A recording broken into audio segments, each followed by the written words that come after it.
ஆண்டவராகிய இயேசு கிறிஸ்துவின் நாமத்தினால இந்த வியாழக்கிழமை காலையில் உங்களை சந்திப்பதில் ரொம்ப சந்தோஷமாக இருங்க. மறுபடியும் உங்களுக்கு சொல்கிறேன், சந்தோஷமாக இருப்பது தான் நம்முடைய பலன். இந்த நாளில் என்ன தியானிக்க போகிறோம் அப்படின்னா, எரேமியா தீர்க்கதரிசன புஸ்தகம் 16வது அதிகாரத்துடைய 14வது வசனத்தில் ஆண்டவர் சொல்கிறாரு, உன் அழகினாலே உன் கீர்த்தி புறஜாதிகளுக்குள்ளே பிரசித்தமாயிற்று, நான் உன்மேல் வைத்த என் மகிமையினாலே அது குறைவற்றதாக இருக்கிறது என்று கர்த்தராகிய ஆண்டவர் சொல்லுகிறார்.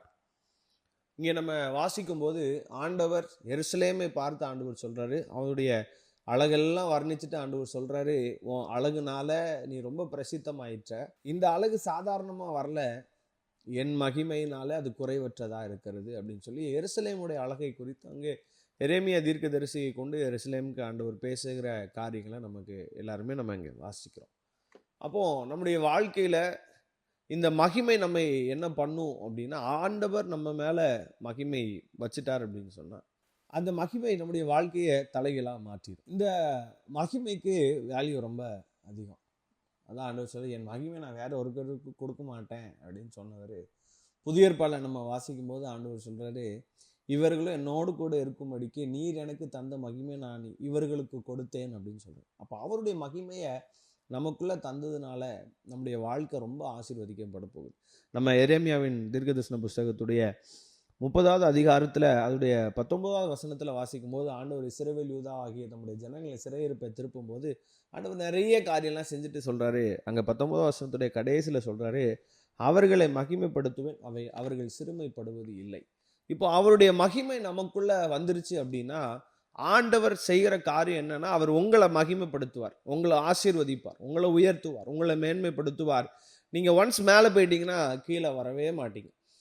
தாவீதுக்குள்ள தேவ மகிமை வந்ததுக்கு அப்புறம் தாவீது சிறுமைப்பட்டானா அப்படின்னா ஆண்டவர் தாவீது சிறுமைப்பட்டு போக அனுமதிக்கவே இல்லை. அவனுக்குள்ள மகிமை வந்துருச்சு, ராஜரீக மகிமை வந்துருச்சு. ராஜரீக மகிமை தங்கினதுனால அதுக்கு அப்புறம் அவனுடைய வாழ்க்கை ஒரு நாள் கூட சிறுமைப்பட்டு போக ஆண்டவர் அனுமதிக்கலாம். அவன் பாவம் செய்த போதிலும் கூட அவனை சிக்ஷித்து அவனை சீர்படுத்தி சரிப்படுத்திட்டார்.